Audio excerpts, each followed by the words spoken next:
nosso projeto Cadernos do Fórum de hoje é Mobilidade Urbana e Crescimento Econômico. E para conversar comigo aqui convido Nara Maia. Nara Moté Antônio Maia é engenheira civil com pós-graduação em Gestão de Empresas de Transporte e Engenharia Urbana. Sérgio Magalhães. Sérgio é o presidente do Instituto de Arquitetura do Brasil. E Mauro Osório. Mauro Osório é economista com doutorado em Planejamento Urbano e Regional pela UFRJ. Todo mundo sabe o custo de perder a vida aos poucos no trânsito. E sobre esse tema, hoje é que a gente vai discutir quais são as soluções e as possibilidades para o futuro do Estado do Rio de Janeiro. Nós acabamos ficando refém do modo de transporte porque precisamos dele para nos deslocarmos. E aí nós temos essas duas vertentes, esses dois parcelas da população, que nós temos as pessoas a população, a parcela de baixa renda e de renda mais alta, que aí optam são encaminhados para modos de transporte diferentes. A de baixa renda, naturalmente, elas já por questões de custos, né, de necessidades, ela se desloca através do transporte coletivo. Então, nós passamos a analisar o quê? Os tempos de viagens, que são longos, a questão do congestionamento, excesso de veículos na rua. Tem a população de alta renda também, que hoje, naturalmente, ela opta pelo carro por questões de facilidades, de oportunidade de renda. Ela também está refém do ônus que nós temos nas ruas do transporte motorizado. Quer dizer, hoje as vias estão cada vez mais congestionadas, com um número maior de automóveis, um número maior de ônibus também. Por quê? Porque a maior parte da oferta hoje é em ônibus e não em transporte, em outros modos de transporte, que é ferroviário e metroviário. As redes ainda são acanhadas. E toda a população, independente do nível de renda, acaba ficando refém do transporte motorizado. Aí vem o congestionamento e todos os ônus decorrentes desse transporte motorizado, que é o congestionamento, tempos de viagens elevados, questão de poluição, tá? Então tem um impacto na saúde. O que afeta esse transporte motorizado na vida das pessoas, que é a questão de saúde, problemas respiratórios, poluição, tempos de viagem, a questão do emprego. Se a pessoa opta por morar mais longe, mas não tem uma rede de transporte de massa que chega a esses locais mais distantes, então ela tem que gastar mais e levar mais tempo, gastar mais com um transporte coletivo. Isso é um inibidor até da oferta de emprego. Muitos empregadores dispensam funcionários as pessoas por morarem mais longe, sabe que vai demorar mais tempo de viagem, gastar mais, afeta a produtividade no momento que você fica mais tempo no trânsito, tem o cansaço, também afeta os problemas de educação. Ou seja, esse transporte, os ônus que nós temos em função desse transporte motorizado está prejudicando a população como um todo, independente de se é alta renda e baixa renda. Mas parte da solução para os congestionamentos está no planejamento urbano, né? O Rio de Janeiro, pela sua história, pelo modo como que se desenvolveu a partir do final do século XIX, ela se estruturou pelos caminhos de ferro, que fizeram com que os subúrbios da Zona Norte passassem a ter uma estrutura muito superior, sob o ponto de vista urbanístico, ao que o normal das cidades brasileiras, grandes ou médias, ainda tem. Quando esse sistema entra em decadência, quando ele é abandonado e se introduz o modo sobre pneus, a cidade cresceu e a economia da cidade não tem como dar conta de manter uma qualidade de vida distribuída democraticamente por esse novo tecido com a base econômica que dispomos. Qual é o custo econômico da opção pelo transporte individual? O Rio de Janeiro tem uma metrópole sem nenhuma governança. Ao contrário de São Paulo, que tem uma empresa de planejamento metropolitano, tem uma empresa de planejamento na área específica de transporte, ao contrário de Minas Gerais, que tem uma agência metropolitana. Então, eu acho que isso é uma coisa que temos discutido e que tem que entrar na pauta e que tem que ser equacionada. Ainda fica mais grave ainda, porque a periferia do Rio tem muito menos emprego do que a periferia de São Paulo e de Belo Horizonte. Em Mesquita, 40% da população se transporta por bicicleta. Não por opção, mas pela falta de transporte mesmo coletivo. Na Zona Oeste, as empresas contratam ônibus fretados. Isso é um custo enorme para as empresas. Então, assim, na medida que você não tem ainda bilhete único integrando cidade e estado, né, uma política articulada, isso gera custo, vale transporte. Enfim, então, quer dizer, será que nós devemos estimular um crescimento maior de Recreio, de Barra da Tijuca, da Zona Oeste, onde não tem infraestrutura, e onde hoje 70% da Minha Casa Minha Vida está sendo feito lá, só 8% da população carioca trabalha na Zona Oeste. E a CSA, que é um investimento importante, mas ela está empregando aí 30 mil pessoas e vai empregar 3.500 quando ela começar a funcionar. Então eu acho que a gente tem que estar discutindo de forma integrada, primeiro a política para a metrópole. Não dá para discutir só a cidade. Segundo, o que deve ser feito para ampliar o transporte sobre trilhos. Né? Terceiro, como é que avança mais na coisa do bilhete único. E quarto, quais são as políticas que devem haver de prioridade para onde que a população deve morar e onde ela deve trabalhar numa cidade em que hoje o crescimento populacional é baixíssimo. Porque solução a população encontra, né? As favelas são uma solução inteligente no sentido que as pessoas começam a morar perto de onde elas trabalham. Mas isso não é o que se pensa de uma cidade do futuro, uma cidade em que é bom viver e tal. Elas vivem em péssimas condições. Então, é essa dicotomia que é complicado de resolver. Né? As favelas, elas são uma solução em termos, porque elas têm ônus importantes para os próprios moradores. Custa caro morar em favela, é difícil. Mas não é só por questão de transporte, também por falta de uma política habitacional nacional e local que dê condições mínimas de crédito, financiamento, para que as famílias possam optar por onde morar. Então, a moradia urbana, ela não pode ser considerada como uma construção de casas. E, em geral, é esse o sentido que é dado a uma política habitacional. A habitação, hoje, é cidade. É a casa, mas também são os serviços, é o deslocamento, são os equipamentos. Não dá mais para morar numa cidade contemporânea em que não se disponha de todo esse conjunto que faz com que a vida na cidade seja possível. O pior problema do pobre é que o amigo dele também é pobre, não é isso? Mas não tem para quem reclamar.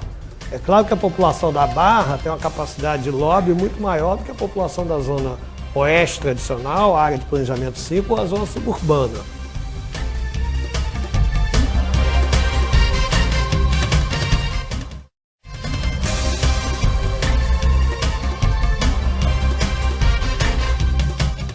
Grande parte dessa falta de planejamento veio a reboque de um processo de empobrecimento do estado do Rio de Janeiro, né? E a gente vê hoje uma mudança nessa perspectiva, com o anúncio das Olimpíadas, a Copa, você tem crédito, tem dinheiro em curto prazo para resolver uma série de problemas. O planejamento serve, então, nesse sentido, e a gente vai conseguir responder a essas demandas nesse curto espaço de tempo. É possível pensar que agora, já que todos os planos já foram feitos, quer dizer, já tem toda saídas já estão desenhadas, a gente consegue, nesse curto espaço de tempo, responder a essa demanda que está crescente, né? O estudo da Firjan, que foi apresentado há uns meses atrás, mostra que, assim, o futuro é apocalíptico, né? A quantidade de carros vai aumentar, as vias vão engargalar, e aí como é que a gente faz para sair do trânsito e viver, né? Nós temos, quer dizer, como o Sérgio Magalhães falou, antes o eixo, o transporte, quer dizer, o eixo de transporte era um indutor de crescimento do momento que se colocava a ferrovia, e o crescimento ia atrelado a esse eixo de transporte. Exatamente hoje se inverteu nas cidades, quer dizer, a cidade se expande e o transporte, os eixos de transporte estruturados não acompanham, né? Mas eu vejo essa tendência de uma forma muito otimista, porque sem o planejamento desses eixos de transporte, ou seja, dos corredores de transporte, e os estudos que existem para esses corredores, tá? sem demonizar. Nós falamos o metrô, a ferrovia, quer dizer, o modo metroviário e ferroviário como solução, mas gostaria de fazer um contraponto aqui, quer dizer, não demonizar a questão do transporte motorizado e principalmente do ônibus. Cada meio de transporte tem a sua função específica. E hoje é uma tendência mundial, é uma tendência dos nossos estudos, já é fato aqui na região metropolitana a questão dos estudos dos corredores de transporte por ônibus. Nós temos tecnologia de transporte por ônibus que são capazes de se transformar num transporte de massa, né, com essa estrutura, com essa oferta de um transporte de massa moderno e suficiente. Aí nós temos a questão do planejamento do transporte atrelado ao planejamento urbano. Nós temos aqui 2 corredores, quer dizer, o Transcarioca, que seria o antigo T5, né, que é o Barra Penha, com extensão até o aeroporto, e o Transolímpico, que é a antiga, chamada da ligação C, que é a Barra Deodoro, eles estão no caderno olímpico como corredores de transportes estruturais para a cidade do Rio de Janeiro. Agora, tem um outro corredor que não foi colocado, mas ele é totalmente integrado a esse planejamento. Quando se fala em programas de Minha Casa Minha Vida, de expansão de programas habitacionais na Zona Oeste, existe o planejamento, quer dizer, em estudo do Transoeste, que é exatamente isso da Barra em direção à Zona Oeste. Quer dizer, hoje nós temos, tanto na Prefeitura como no Governo do Estado, corredores de transportes estruturais, por ônibus, não impeditivos de, no futuro, eles se evoluírem para um outro modo de transporte, mas que são realmente a tendência, e nós vemos como uma solução para a questão dos transportes, que é o corredor da Avenida Brasil, que está sendo desenvolvido pelo Governo do Estado, o Transoeste, o Transcarioca, o Transolímpico pela Prefeitura. Agora, a questão é o time, né, e a viabilização e a ação a partir desse planejamento, desses projetos. Eu acho que aumentar a mobilidade na metrópole é muito importante. Melhorar a mobilidade, muito importante. Mas cada modo, ele não é também homogênea a resposta que cada um dos modos pode oferecer. O BRT, esses corredores expressos, por exemplo, implantado na Avenida Brasil, é uma consequência. Implantado num território desocupado, provavelmente será uma outra consequência, e na minha avaliação, uma consequência ruim para a cidade. Não é que o modo seja ruim. Ter ônibus expressos é bom, pode ser vantajoso para a cidade. Mas depende em que circunstâncias e em que espaço ele está sendo colocado. Se é um lugar onde a ocupação territorial já se deu e tem chance de desenvolvimento maior, excelente. É o caso da Avenida Brasil, pode ser o caso da Transcarioca.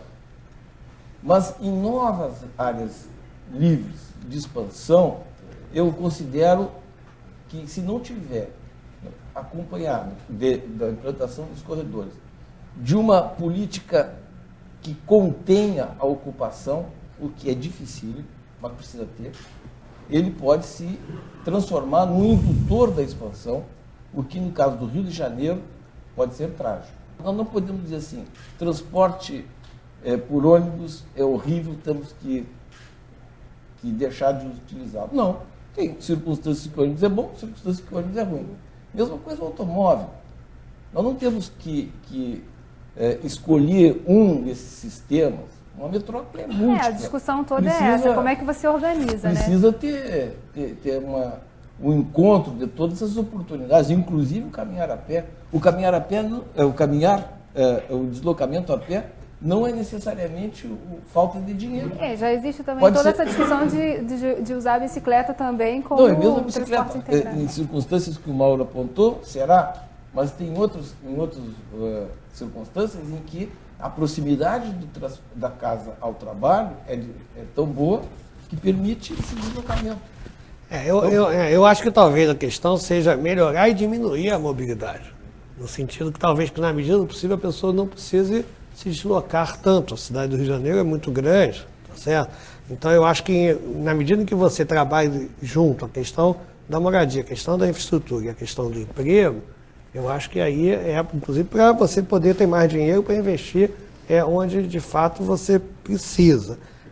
Volto a colocar, quer dizer, eu costumo dizer, né, o Adib Jatene diz que o pior problema do pobre é que o amigo dele também é pobre, não é isso? Então não tem para quem reclamar.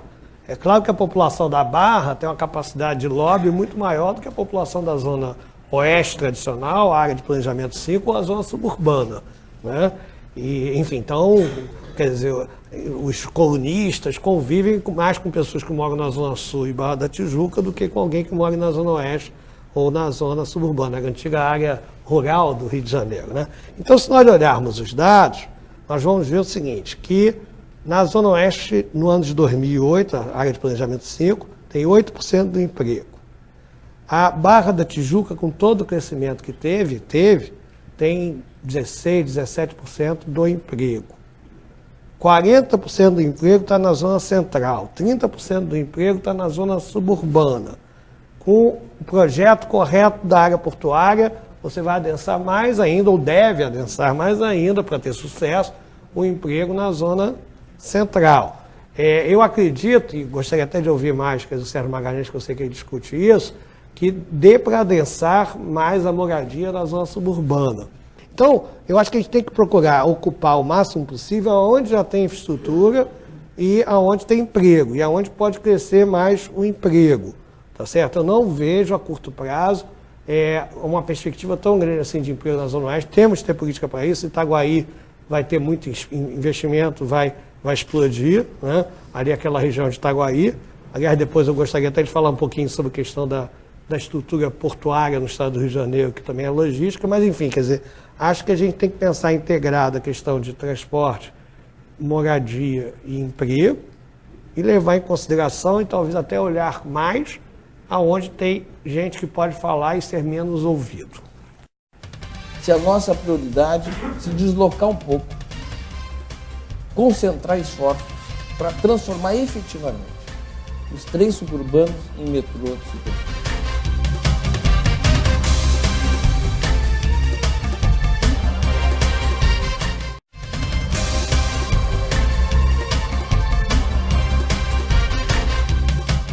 A dinâmica do nosso evento hoje, justamente, é conversar com a plateia. Dá um pin. Nós temos uma agência metropolitana de transportes urbanos, que ela não é mandatória, ela não tem poder de aplicar normas e nada disso, mas ela tem um poder que às vezes é maior do que esse, né? E a gente conseguir estabelecer uma conversa permanente com os municípios para poder, uma gestão de boa vontade, integrar as ações. Né? E eu acho que nós estamos num momento muito bom no Rio de Janeiro. Por quê? Porque nós temos conseguido um alinhamento de intenções nas diversas esferas de governo. Né? Nós não temos preferência por um ou outro tipo de transporte. A bem da verdade, o Estado do Rio tem investido somas bastante significativas no metrô, no trem, e agora nós estamos nas barcas, estamos desenvolvendo aí um trabalho junto com eles para dar uma recarga na capacidade de transporte das barcas, né? E nós estamos trabalhando também, como foi muito bem lembrado, com os corredores de BRT. O importante o que nós estamos conseguindo agora, é investir no sistema de transporte realmente de uma maneira mais firme, mais vultuosa. Então eu acho que a partir do momento que nós consigamos associar essas ações ao controle da expansão da malha urbana da região metropolitana, nós vamos chegar num momento bom, né? E, na verdade, nós precisamos de um realinhamento no país todo para ter uma política de transportes associada com uma política ambiental, associada com uma política energética. Por que na história do nosso planejamento nós não demos, ou não aparece, ênfase, a exceção fica na ligação Rio-Niterói ao modal marítimo?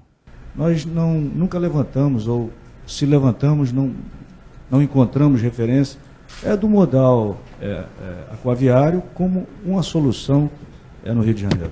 muitos de nós optamos por utilizar o carro porque eu não sei a que horas vai passar o ônibus, ou o ônibus já quando passa lotado, ou o motorista não vai parar no ponto, ou ele, sem contar a qualidade do atendimento do cara, que não para na baia, que congestiona o tráfego e tudo mais. Então, eu acho que essas questões e as interligações, né, de alguns lugares para outros, a gente precisa pegar duas conduções, a gente não tem uma ligação direta. Então, talvez isso desmotive, né, a utilização do transporte coletivo. Hoje eu vim para cá, eu vim para o fórum, eu optei pelo carro. Mas por que eu optei pelo carro? Porque eu vinha trazendo o meu equipamento, um laptop, para fazer, enfim, a cobertura do evento, mas aí vem a questão da segurança. Eu não me sinto seguro de vir de metrô. Se o metrô e o trem fossem transportes seguros, tranquilamente, eu preferia, porque o trânsito é caótico, eu tive que chegar meia hora mais cedo só para poder estacionar o carro aqui na cidade. Enfim, aí eu queria colocar essa questão prática da segurança e do transporte público. O metrô é uma concessionária privada. Nós não temos realmente na cidade uma situação absolutamente tranquila. Mas nós temos, eu acho que a gente pode se orgulhar da segurança que a gente tem nesse sistema, porque não tem um indicador que demonstre que a gente tenha uma situação de operação insegura. Hoje a gente trabalha com quase 400 pessoas na área de segurança. Nós temos 500 câmeras num sistema que é bastante moderno e estamos investindo no implemento desse sistema. Se falou também na questão de acessibilidade. As estações são 34, elas, quando foram recebidas pela concessionária, 7 eram acessíveis, hoje são 11 acessíveis, e até o final do ano todas as 34 vão ser acessíveis não só na questão motora, mas também na podotátil, acessível plenamente. E o outro comentário que eu ouvi aqui foi questão de bilhetagem. Nós migramos do sistema Edmondson, do bilhetinho, para o sistema de Smart Card. Ele não é completamente integrado, mas a gente está aberto a fazer essa integração. A gente tem uma rede, como foi falado pela Nara, relativamente pequena, são 40 quilômetros, mas os trens têm uma rede grande, de mais de 200 quilômetros. Para eles funcionarem como tronco, o que se depende é de você ter uma política que faça realmente haver a integração. De você ter o sistema de pneus alimentando esses troncos. Tá? Hoje a gente consegue sair da Zona Sul e ir até próximo da Baixada. Existem 14 linhas integradas e a gente opera mais 2. A questão de integração entre modos de transporte, uma grande evolução, quer dizer, foi uma conquista. Na região metropolitana foi o bilhete único metropolitano e a prefeitura já está em andamento o estudo, já com intenção de implantar ainda esse ano o bilhete único municipal. Quer dizer, eu acho que o uso do bilhete único, a oferta, a questão tarifária do bilhete único, de fazer mais de uma viagem, né, no único pagamento de tarifa, também é uma conquista. Poderia fazer uma perguntinha? É possível fazer sem subsídio? Ou seja, o que vai se incorporar, o que não vai se incorporar, o que de fato isso vai redundar, né? Eu sei que esses estudos estão em andamento, porque os estudos da prefeitura ainda não estão finalizados, né? Nós não temos conectividade, não é entre um modo e o outro. Nós não temos até no mesmo modo. É o caso, por exemplo, dos trens suburbanos. A partir da UERJ, eles estão praticamente juntos, no mesmo leito. Na UERJ, eles não se conectam com a UERJ, que é uma fonte de clientela muito expressiva. Entre si não se conectam.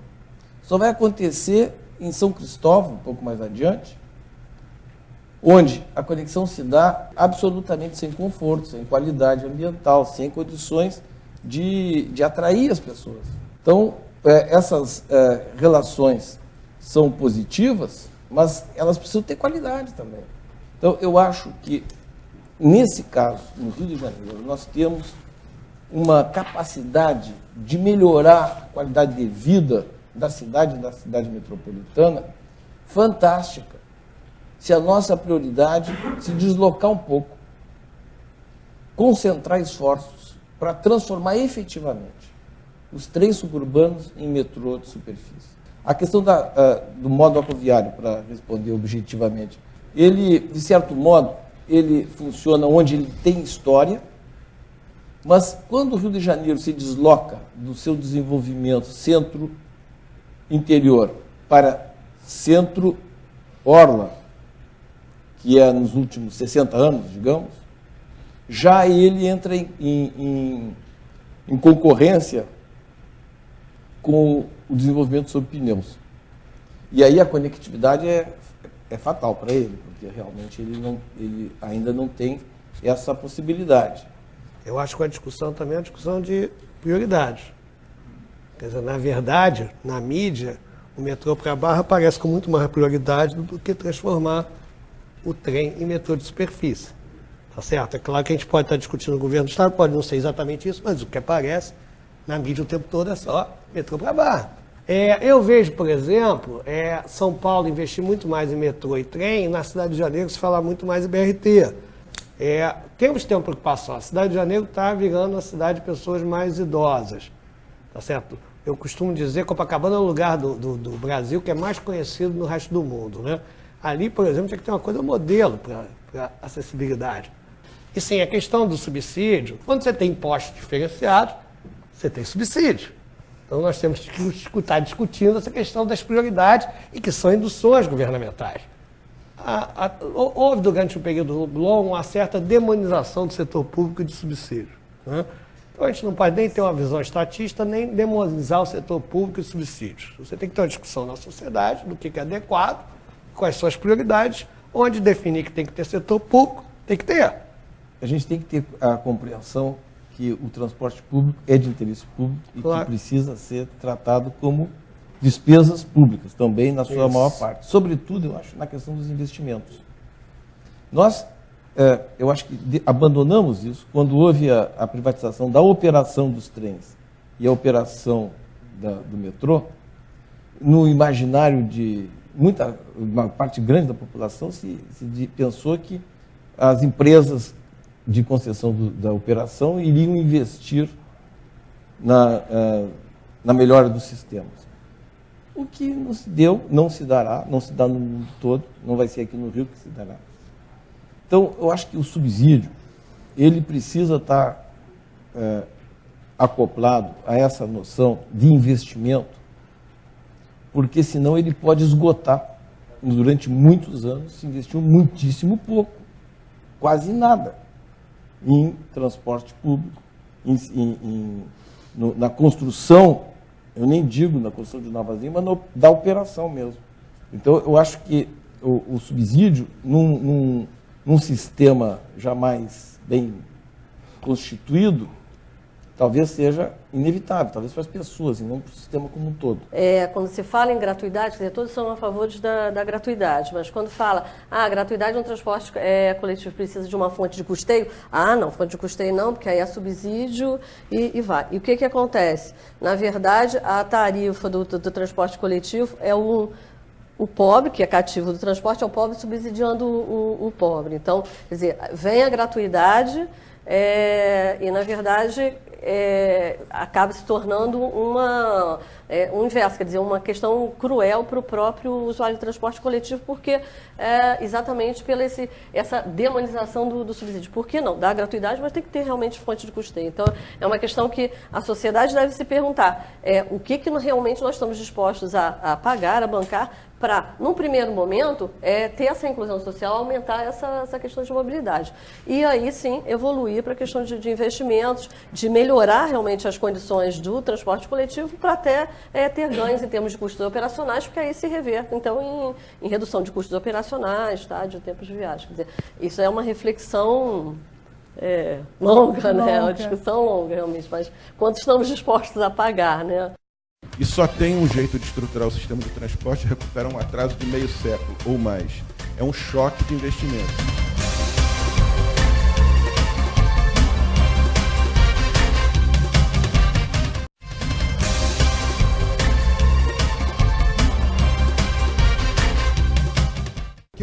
gostaria de saber dos senhores, especialmente da Nara, qual é o legado que a Olimpíada vai deixar para nós, em termos de mobilidade?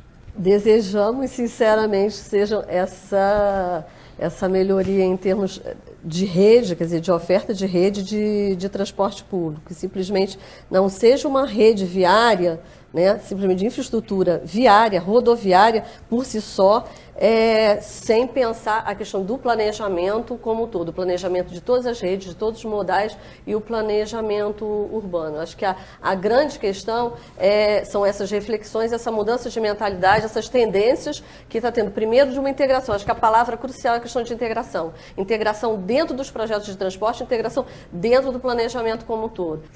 Eu acho que tem que todos os projetos se concretizarem e algum deles mudarem.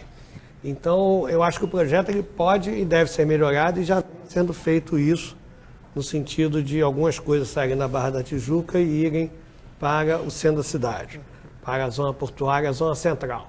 O deslocamento de parcelas importantes para a área central sinaliza muito bem, por duas razões. Primeiro, porque é uma área deprimida, o centro do Rio de Janeiro, apesar de ter muita gente, é uma área deprimida, que precisa ter uma renovação.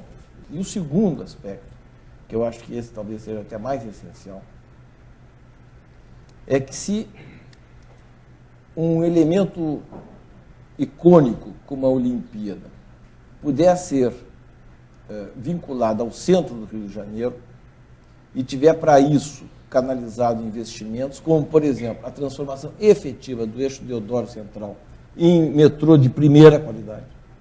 Eu já nem digo os outros, eu digo este eixo, porque pega Deodoro, Engenho de Dentro, Maracanã e Centro. Se isso pudesse ser constituído, sinaliza para o desenvolvimento do centro, que é o núcleo da metrópole. Eu acho que ela pode oferecer um legado, mas de muitíssima qualidade e de largo tempo, largo espectro para a nossa cidade. A gente, com os eventos, tem muita preocupação. O que acontece? Todos sabem que esse trajeto Lagoa-Barra, em determinados momentos, fica completamente caótico. O máximo que a gente faz, coloca à disposição no material do evento, explica as estações de metrô que estão próximas, as linhas de ônibus, etc. Mas a gente bem sabe que o nosso público não pode contar com esse sistema. Então, o que a gente faz? Coloca mais ônibus nas ruas. Né? E um evento, assim, quando você fala de um evento de 6 mil, 8 mil pessoas, imagina a quantidade de ônibus que não vão para as ruas. A solução é estruturar o sistema de transporte. Com que modal? Depende do caso, depende da situação, depende do lugar, depende do eixo, depende da demanda. Estruturar o sistema de transporte. Isso é inexorável, tem que estruturar. E só tem um jeito de estruturar o sistema de transporte, recuperar um atraso de meio século ou mais. É um choque de investimento. Não é com investimentozinho, um pouquinho aqui, um pouquinho ali, que vai resolver o problema. É um choque de investimento consistente e com sustentabilidade ao longo de décadas. Isso, na verdade, nós temos que ver como oportunidades, mas mesmo que se não houvesse, quer dizer, a grande mensagem que eu estou vendo aí do Francisco Pinto, mesmo que não houvesse essas oportunidades, assim, claras, colocadas de uma forma concreta, nós temos aqui no Estado do Rio, teríamos a obrigação de buscar essas oportunidades, porque, de qualquer maneira, mantém-se a necessidade desse choque de investimentos e dessa requalificação. Uma questão que nós tratamos muito por conta desses eventos também, a questão metropolitana, a requalificação né, os eventos da metrópole. Mas eu vejo que isso também deve ser estendido, quer dizer, essas oportunidades, esses exemplos, esses investimentos, ao Estado como um todo. O Rio de Janeiro foi palco de uma experiência fantástica, que foram as obras de Pereira Passos e Lauro Miller. A cidade adquiriu uma qualidade urbanística e arquitetônica compatível com a beleza do seu sítio. Essa situação histórica, ela está entranhada em nós. Se espera do Rio ser o lugar da felicidade. É por isso que choca tanto quando o nosso cotidiano não compartilha, não corresponde a essa idealização. Mas a gente está o tempo todo aqui falando de acrescentar elementos a essa construção de ideia de cidade maravilhosa, de estado maravilhoso, porque aí a gente pode incluir também outras paisagens que estão dentro do estado, mas que outros elementos a gente tem que acrescentar a essa ideia para que isso seja de fato uma realidade para todo mundo? Nós temos que requalificar a qualidade do território do Rio de Janeiro, tem que subir muito, tem que ser compatível, não apenas com a história, como com o desejo do carioca. E o negócio é assim, isso é possível. Esses elementos assim pontuais, tipo Copa do Mundo e Olimpíada, nos estimulam a isso. Na medida que a cidade esteja sendo uma cidade feliz e o estado feliz para o seu morador, vai estar atraindo muito mais turistas, principalmente com as características que a gente tem. Então, e na verdade, eu acho que a gente também qualificar o território passa por ampliar o debate, passa por uma mudança de políticas públicas. Foi o tema que a gente abriu, na verdade, o ciclo de debates, foi justamente gestão pública e planejamento, que a gente entende que é o guarda-chuva de todas essas ações e de todas as propostas que possam surgir em cada um dos temas que a gente está tratando, né? Eu acho que as prioridades para o Rio de Janeiro do ponto de vista econômico devem ser um complexo de turismo, entretenimento, esporte, cultura. Acho que a economia da saúde é muito importante aqui no Rio. Nós ainda temos uma indústria farmacêutica importante, de equipamentos médicos. A Fiocruz está aqui, a população brasileira envelhece. Você tem uma série de doenças tropicais que não tem nos países desenvolvidos. Tem aí um espaço grande para ampliação da indústria farmacêutica, a questão dos genéricos.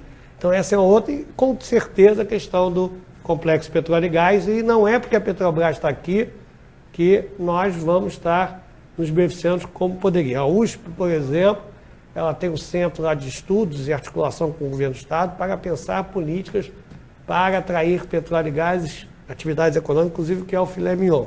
Então, acho que a gente tem que se organizar ainda mais e temos que estar trabalhando, ou seja, não está dado, a situação melhorou, as perspectivas são boas, mas vai depender do nosso trabalho, do aprimoramento de estratégia. Também é necessário que o ambiente urbano seja um ambiente que ajude as pessoas a se desenvolverem. Que o pequeníssimo negócio possa melhorar um pouquinho e possa continuar ali e se amplie e as pessoas tenham condições de, melhorando, alcançar o tamanho do pequeno, depois de médio, se for o caso. E, para isso, o conjunto da cidade precisa oferecer essas condições. Eu digo que o carioca é empreendedor. O carioca é funcionário público e tem uma segunda atividade produtiva. É muito comum isso. Agora, o ambiente urbano não está favorecendo. É difícil na locomoção, é insegura. Ele vai melhorar estudando à noite, para chegar em casa é complicado. Então, não é destituído de uma grande repercussão no desenvolvimento econômico a requalificação da cidade. É fundamental. Então, o desenvolvimento econômico, se numa ponta, para a produção inicial, precisa ter um ambiente saudável, na outra ponta, da exceção, do grande negócio, precisa também. Claro. Não é uma coisa que seja deixada a natureza resolver. Não resolverá. A natureza já nos deu muito. Ela não resolverá isso. Nós é que temos que resolver. Quando nos elogiam, né, a cidade, nós ficamos que a cidade é maravilhosa, realmente, a gente fica satisfeito, mas só a natureza já nos deu muito, mas quando começam as críticas, que precisamos requalificar, precisamos qualificar as pessoas, não apenas ter núcleo de excelência, mas expandir essas oportunidades de educação, de transportes e de moradia para outros. Então, nós falamos, poxa, mas nós já temos uma cidade maravilhosa, para que a gente precisa cuidar disso? Quer dizer, nosso amor próprio fica ferido. Então, a gente tem que deixar um pouco esse amor próprio de lado e nos empenhar.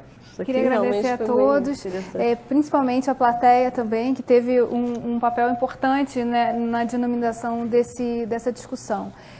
O projeto Cadernos do Fórum, ele só é possível por conta também do trabalho das 28 entidades e universidades que compõem o Fórum Permanente, que participaram de toda a roteirização, sugerindo temas do que a gente queria ver respondido ao longo desse ciclo, e também do Sebrae Rio, que é nosso parceiro nessa empreitada, que foi quem cedeu o espaço e toda a infraestrutura para a gente viabilizar o projeto. Muito obrigada.